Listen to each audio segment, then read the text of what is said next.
2019 740 LD M Sport xDrive. Now you might have missed some bits in that title. This is a long wheelbase 7 Series powered by the 40D, which is a 3-litre diesel. 2019 plate, only done 32,000 miles with full BMW service history. If you're searching for a 7 Series, just be careful that you don't try and compare this to a normal wheelbase. This is a long wheelbase, full history, and it's got one hell of a spec on it. It's got the M Sport Pro Pack, visibility pack, tech pack. It's got upgraded 20s. Unbelievable car, being very, very well looked after. The colour is Alpine White. The M Sport Pro Pack gives you the gloss black accents you see around the grille and to the bottom section of this bumper. Laser lights come as part of the visibility pack, which if you've had a BMW before, it's an unbelievable light, so you won't be able to live without that. Upgraded 20-inch wheels, gloss black. Again, multi-spokes just tying lovely with that M Sport Pro Pack. The key, which I'll show you towards the end, is an unbelievable piece of kit, so you can literally do everything from this. You can pre-condition, you can even move it if you want to be brave enough, set off departure times, everything that you'd want to do. Privacy glass. Now the space you get in the extra space you get in the long wheelbase, sorry, you gain in the rear. So the person who traded this in to me planned on using it as a family car. The reason I say planned is his children outgrew the car quite quickly. They were driving themselves, so they didn't actually use it for what he intended to. So 32,000 miles on one of these. If you do your research and have a look for another 19 plate, they have significantly more miles on and they cost more as well. So this is lower mileage, full service history, and then with that, the condition. So I'm 6'2". There's plenty of space for either the passenger or whoever's in the back to move backwards and forwards. Heated seats on the 2 outer seats. The leather is far better than what you'd see inside of a normal BMW, so it's extended leather. You've got a lovely combination of black, like oak type finish. You've got the Harman Kardon sound system, which I will show you when we get to the front as well. The sunroof obviously opens as far as the driver's concerned, but it will bring more light into the rear passengers. You've even got a visor to the back as well, which you can put up and down from the front.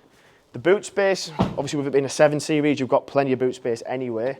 The xDrive gives you the performance you would want. So to get a 740 and an xDrive is only available in the long wheelbase, but the depth of that boot is unbelievable. Suitcases, luggage, even daily driving and shopping. Because of the price on this car, it will naturally appeal to a lot of people. You've got front and rear sensors, air suspension, but then you've also got 360 cameras with it having the tech pack as well. You've got comfort access if the key was in your pocket, bag, trousers, so you can lock it. But then not only that, you have soft closed doors, which is just the touch you would see on the higher end luxury saloons.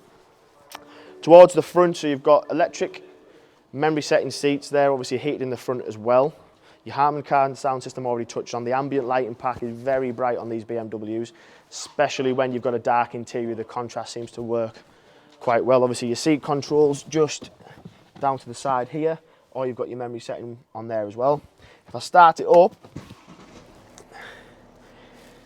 this car for me would be perfect for a person who does a lot of motorway driving. I think initially this is what that car would have been aimed at. Someone who's going to do a lot of driving because you've got the power, you've got the comfort, and then you've got all the tech at your fingertips as well. But because of the price of this one, it will literally open it up to anyone who maybe might have been considering a 5 Series, an A4, an E-Class, but you can have something like this, which is more like an S-Class.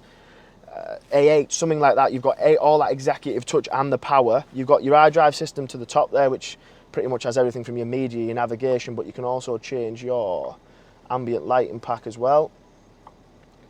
You might want to change the colour. I quite like the blue, but you might fancy lilac, whatever it is, and it changes at the touch of a button. So that comes all the way across the dash. Again, this black oak continues. Your heated seats, your air conditioning. Some BMWs of this age will have like a more analog type feel to them, but this is again is all touchscreen digital, so your heated seats, they all work from there as well. Your climate control, all control from that. Your steering wheel with it having the tech pack. So you've got heads-up display and traffic sign recognition that the camera probably won't pick up, but I can see that quite straightforward in front of me. Your steering wheel then has a heated steering wheel, adaptive cruise control. You can control from there as well as a speed limiter. So again, perfect for the person who's doing motorway driving. If I slide back your sunroof, or slide back the visor, sorry, then you can open the sunroof. Slide it all the way back, sorry. There we go. Again, you get a little wind visor that pops up as well. The seats are extra comfy. You've even got, you can move the headrest to where you want it. Again, probably aimed at someone who's doing a lot of miles, but even if you're not like this guy was, what a car to do it in. You've got cup holders, USB chargers, even got a wireless charging pad down there. The air suspension, or adaptive air suspension, you've got different drive modes, so depending on where you're going to be driving, what sort of driving you're going to be doing. You can easily adapt that or just manually change it yourself. If I pop it in reverse, rear view, aerial view, you've got the reversing assistant. And you need to remember about that key as well. You can physically move it backwards and forwards from that key. So if you're in a bit of a tight multi-storey car park, you can use the key and slide it in and out, no problem. So quite a clever little feature. It's just a great, great all-round saloon. We've never had a long wheelbase one in before, and I would ask you to do your research and look for one that has A, similar miles, B, at a similar price, and then C, in a similar condition. Full history, 32,000 miles. It's just an immaculate car. So if you're interested, it is for sale, it's available. So if you want to give me a call, my name is Paddy. Feel free to give me a ring on the number below and answer any questions you've got.